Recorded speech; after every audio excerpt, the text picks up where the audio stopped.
Yeah, I'm Maxim Bouev. I'm visiting here at St. Anthony's, and originally I'm from St. Petersburg, Russia. But over the last few years, I worked in Moscow for the new economic school.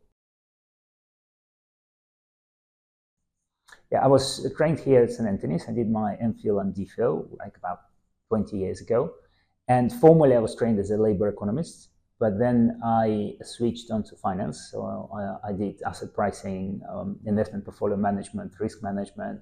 Worked in the city, so I was kind of practitioner. And but more recently, I've been involved in a number of different projects. One of them is about migration in Russia, which is closer to my formal training, I would put it this way. Another one um, is a study of how endowments, university endowments, spend their money, and this is a comparison study focusing on the UK, on Sweden, and Russia as well. And yet another project, like last but not least, is in climate finance. So I'm doing research in how physical and transition risks, basically caused by climate change, how they affect the standing of various players in the financial market.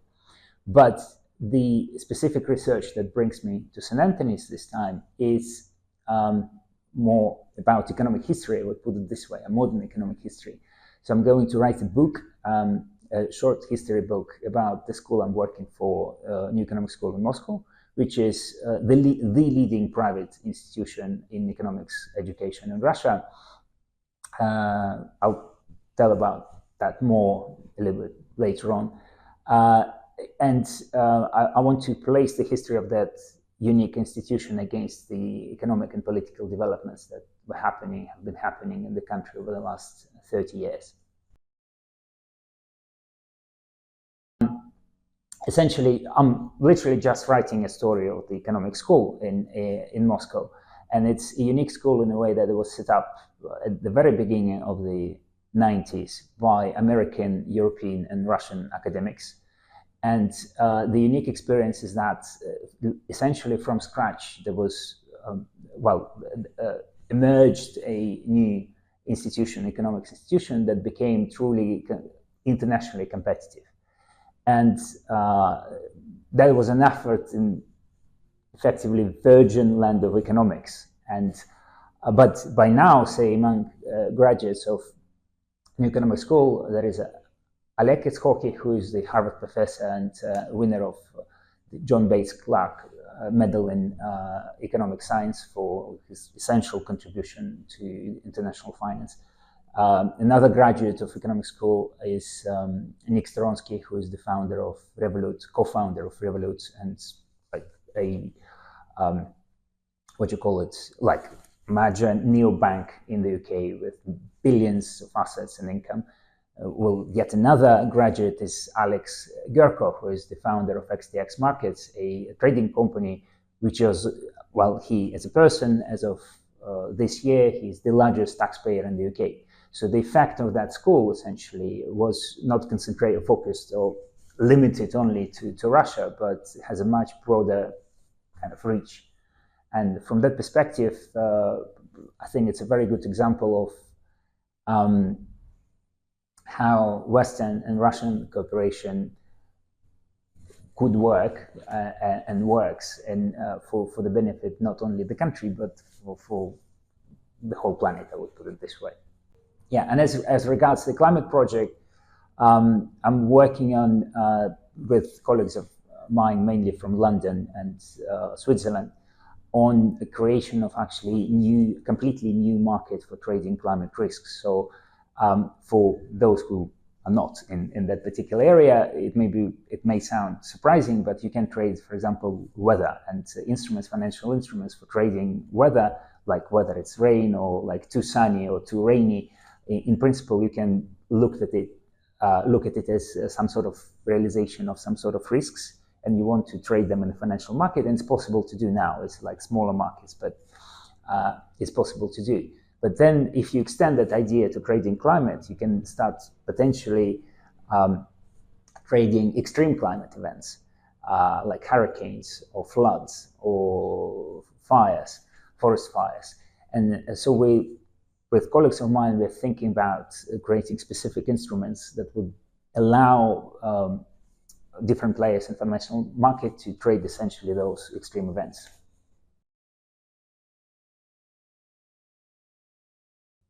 Yeah, well, with the history project, it's essentially the role of the school in the modern history of Russia, say, and I mentioned a few names who are prominent graduates, but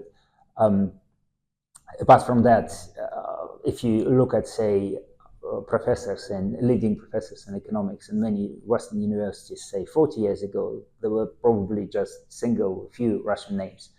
But now, even if you look at tenured professors in leading, like literally the leading universities in the world, in the economics departments, there will be quite a few. And that's and I would probably not be wrong if I say that 50% of them, if not more, the graduates of the new economic school. So that's literally a great achievement, I think. And that, well, and the story hasn't been told broadly. So I want to achieve that. This is as regards to the history project. If we speak about the climate project, I would put this way that we're starting to witness a truly new revolution in finance when climate risks will be incorporated in asset pricing, risk management properly, and functioning of the banks or insurance companies and so on and so forth. And literally, I'm sure in about 5 to 10 years time, there will be new markets that's completely well, I would put it this way, they're not existent now, and it's even not possible maybe in a way to think how they will look like. And so being part of that revolution is obviously very motivating. So that's kind of the thing that literally drives me forward in pursuing that line of research.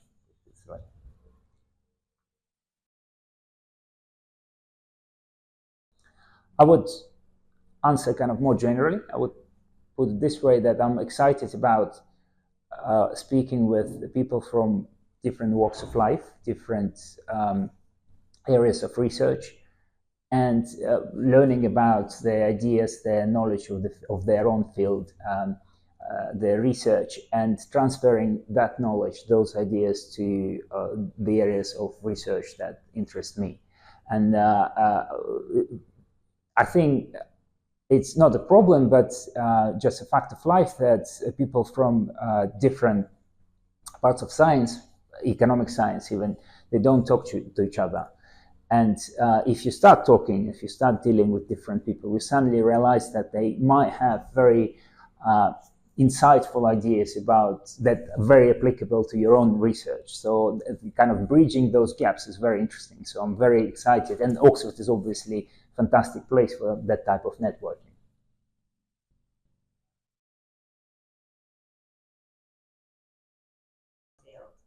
As regards the school project, history school project, well, I think the impact is very, I wouldn't say limited, but it's just a minor contribution into the knowledge how educational system was developing in Russia, because the school I'm writing about, New Economic School, it's essentially American type of school transferred into the Russian landscape, and basically, and still survives all the vagaries of political weather.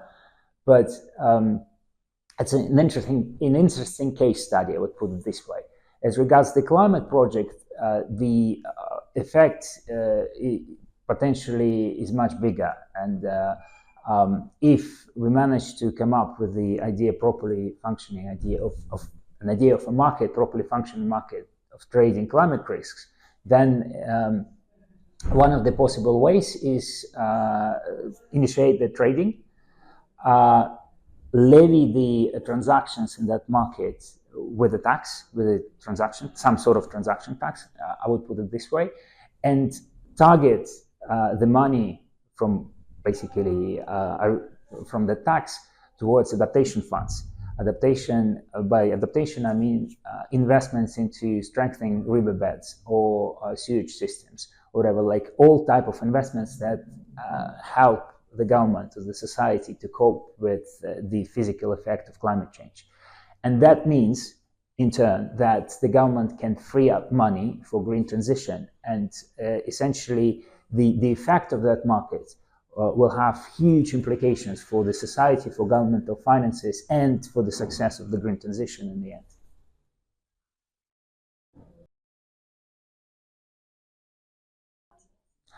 That's an easy question for me because I'm a graduate of St. Anthony's. I'm an Antonian, and when I started thinking about my sabbatical and what to do, well, the question was pretty much settled because I was feeling nostalgic and I wanted to come back to St. Anthony's to experience again this unique Oxford environment, but at the same time very international. And this is what St. Anthony's is famous for its regional centers, regional study centers, and a completely international atmosphere. So this is what I was looking for now. I'm going to continue work in Moscow, and definitely I'm not sure if it's going to be in the same capacity or kind of part-time.